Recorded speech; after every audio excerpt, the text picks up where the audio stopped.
Hello and welcome to Junior Achievements Virtual Speaker Series. Today, our guest is David Seth Cohen, and David is an award-winning filmmaker, branded video creator, published photographer, designer, and on-camera talent. Welcome, David. How are you? I'm great. Thanks so much for having me. I'm glad to be here. Love to help out the kids. Thank you. It's a pleasure having you. And wow, that's a lot of things. Can you talk a little bit about what you do? Yeah. I kind of started out years ago. I was actually a pre-law major in college. I was studying political science. And my junior year of college, I had a friend who was an actor and in a bunch of movies. He was a year younger than me. It was my junior year, and I got news that he had passed away. And at the same time, I was taking an intro to film class, and I really loved the whole film thing. I mean, even as a kid, my cousin and I used to make little movies and do little shows for our family to enjoy. And when this happened, it kind of like motivated me to do something I really loved and to follow a dream of mine. Right. And so I switched my major to mass communications with a concentration in film and television, excuse me. And I never looked back. And that was what you did in college. So coming out of high school, did you do any high school classes around communication, or were you just focused on law at that stage? Yeah, no. When I was a kid, I didn't really know what I wanted to do. I was an athlete. I love playing sports. So I always want to be like a baseball player or something like that. But being that I'm short, it was probably not in the cards for me. And as a kid, I wasn't like very much of a good student. I just wanted to play. I mean, my favorite classes were like, gym and lunch when I was in school. But as I grew older and wiser, I realized that, hey, school's actually good and you should try and learn. And when I got into college, I buckled down and I really kind of got on the right path. And that was like originally, like I said, law, which, just wasn't my passion. And then when I found my passion, I changed, and that was it. So since graduating college, when I got out of school in 1998, it was very hard to find work in the business. I started out working as a lighting assistant for a wedding photographer. Got my feet wet, like learning, this is where you put a light to, hair light somebody, or so that was like my first job out of college. And then from there, a couple months after that, I got a job on the movie Big Daddy, which was like huge because it was a studio movie and it was starring one of my heroes, Adam Sandler, at the time. Okay. So that was like my introduction to a bigger world of film and what a studio production is like. From there, I went to Miami. I worked on another movie there. It was like as a PA, which is basically a step above intern, but gives you the opportunity to kind of see everything that goes on. Right. and learn a little bit, and then I came back to New York, and I was getting jobs on other shoots as a PA. So some corporate videos, promotional pieces and stuff like that. And ultimately that led me to a TV station contacted me through a previous cameraman that I had assisted. And they invited me to come in. They were looking for a production assistant, but I was not interested in being a production assistant anymore. And so I asked if they had any other positions, potentially as an associate producer, because I wanted to learn how to produce.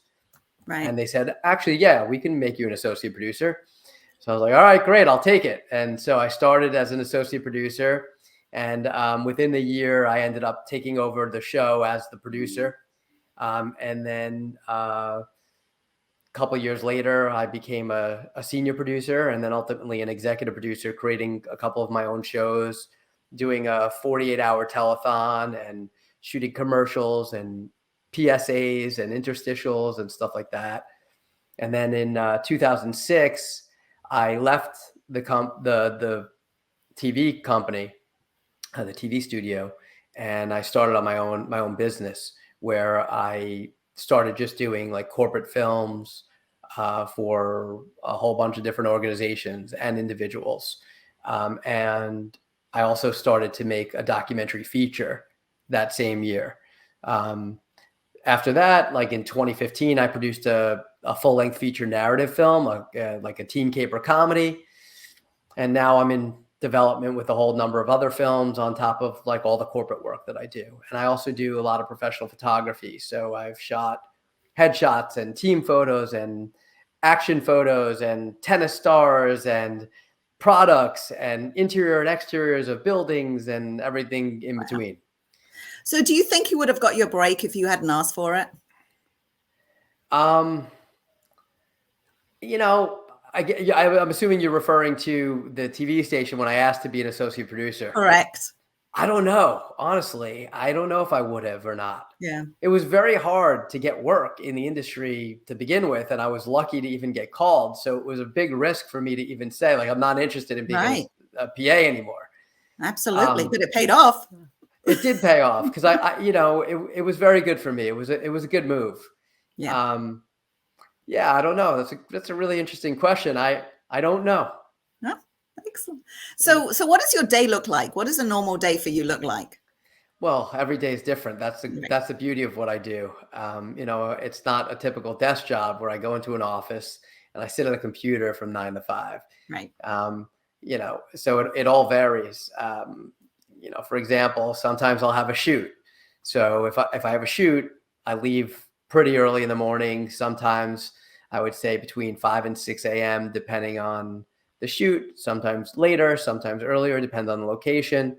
And I travel to the shoot with a whole bunch of equipment and meet my crew. And I'm there for the whole day, doing either an interview to start and then a bunch of B-roll.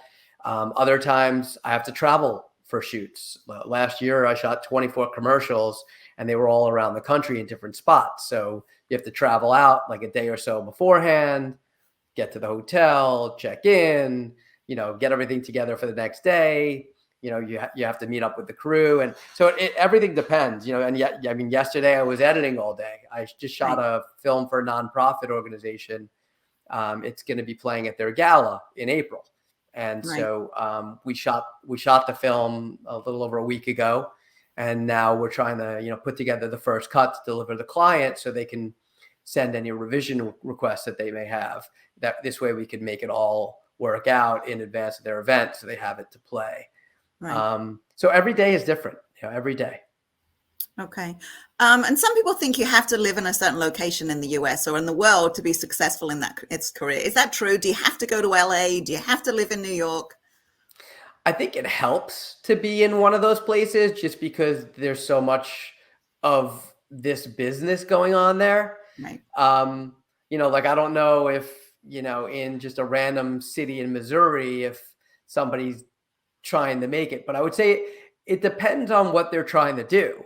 Right. So for example, if you want to make movies and be in that world of movie making, obviously LA is the Mecca to be in. It's everywhere and everyone there is trying to do it.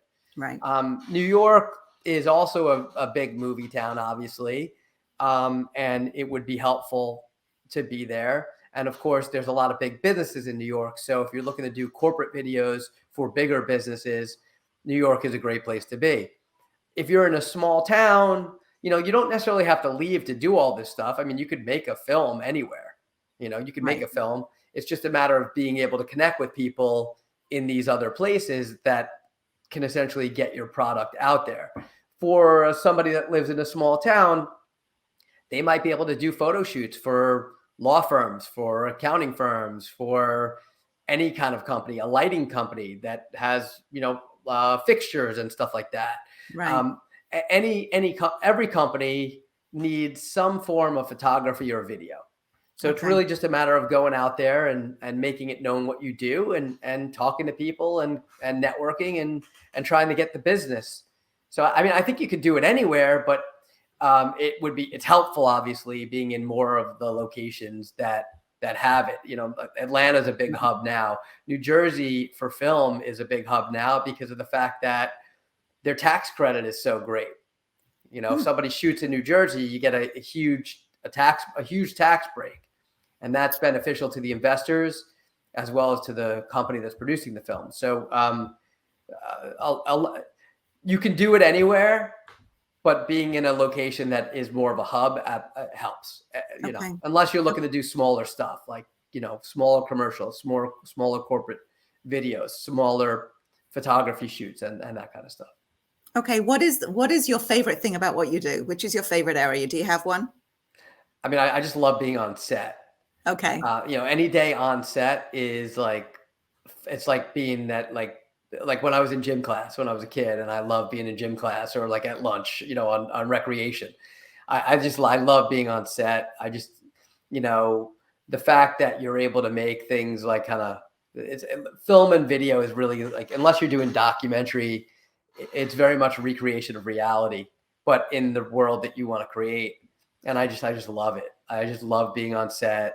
I love, the cameras and like what you're seeing, through the lens and on the monitors. It's cool because you're essentially putting something together, that you're shooting something that's ultimately going to become a product. Right. And to see it come together in the production aspect, and then in the editing, how it ends up, it's Right. always fun. But I love being on set. It's like my favorite thing. So if we have students listening right now, they may be in TV club, they may be in communications and doing this already, and are hearing this and want to do what you do. What advice would you give to them now to pursue this career? Well, they're young, so they got a lot of time, but I would say just do it. If you have like a short film you want to make, or if you have like an idea for a commercial, and it's for like a brand, just create it. I mean, there's so many avenues for you to put your stuff out there now. Right. You got YouTube, you got Facebook, you got LinkedIn, you got TikTok, you got Instagram, Twitter. You can put your stuff everywhere, and maybe somebody will see it and be like, oh, you have a lot of talent. I would just say, if there's something that you want to do it. And if you have any questions and you don't understand something, ask somebody, because somebody Right. might help you. But yeah, I mean, just, Nike slogan, right? Just do it. Right. Right. Just do it. If you want to do something, do it. That's great. And my last question is, did you ever meet back up with Adam Sandler? You have to watch the documentary to see how everything goes. But at the end of the trailer, you do see that I actually got in front of him. So I'll just leave it at that. Excellent. We'll leave that with our students then. David, thank you so much. This was a pleasure. Thank you for introducing your career to our students.